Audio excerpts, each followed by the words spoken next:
அந்த காலத்தில் இதனை இவ்வளவு சிறப்பாக கட்டியிருப்பது மிகவும் ஆச்சரியமான ஒன்றாகும். இந்த கோவிலை ராஜராஜ சோழன் 1500 ஆண்டு ஆரம்பித்து 1010 கட்டி முடித்தார்.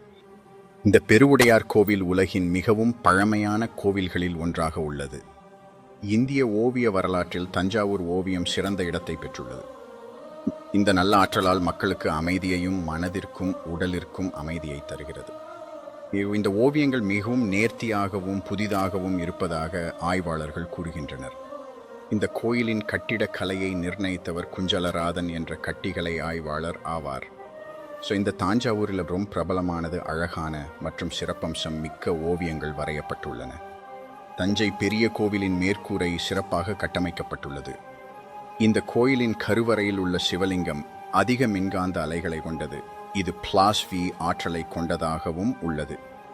ராஜராஜ சோழனின் சிவபக்தியை இந்த ஓவியங்கள் எடுத்து